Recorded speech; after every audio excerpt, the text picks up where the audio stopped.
Bonjour, frères et sœurs d'Afrique et du monde entier. Aujourd'hui, nous allons parler de l'hépatite B.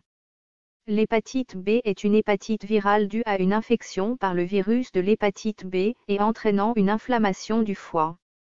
La plupart des personnes contaminées ignorent qu'elles sont malades et contagieuses. La présence dans le sang des antigènes AGHBS permet le diagnostic de contamination. La transmission du virus se fait par l'intermédiaire des liquides et sécrétions biologiques, sperme, salive, sang, etc. Ainsi l'hépatite B est sexuellement transmissible. En plus des symptômes de l'hépatite A, on note aussi des douleurs articulaires, des douleurs abdominales et des courbatures. La maladie peut évoluer vers la chronicité, œdème du foie, cancer du foie, cirrhose du foie, etc., voire la mort. Beaucoup portent le virus de l'hépatite B sans s'en rendre compte et sans jamais développer la maladie. Ce sont des porteurs sains, qui malheureusement peuvent transmettre la maladie de diverses façons à d'autres, rapports sexuels non protégés entre partenaires, échanges de seringues entre toxicomanes, porteuses enceintes, etc.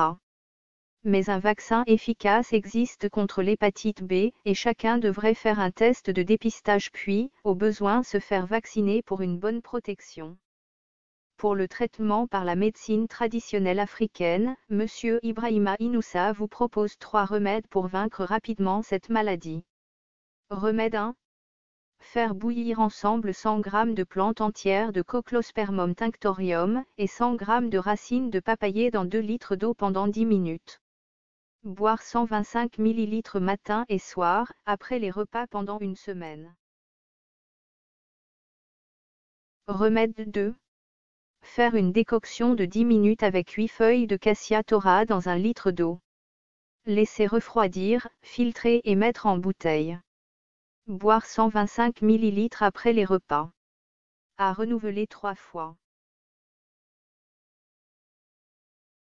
Remède 3. Faire une infusion de 20 minutes avec 100 g de feuilles de Philanthus amarus dans 2 litres d'eau. Filtrer et boire 2 verres à thé le matin et le soir, après les repas, pendant 2 semaines.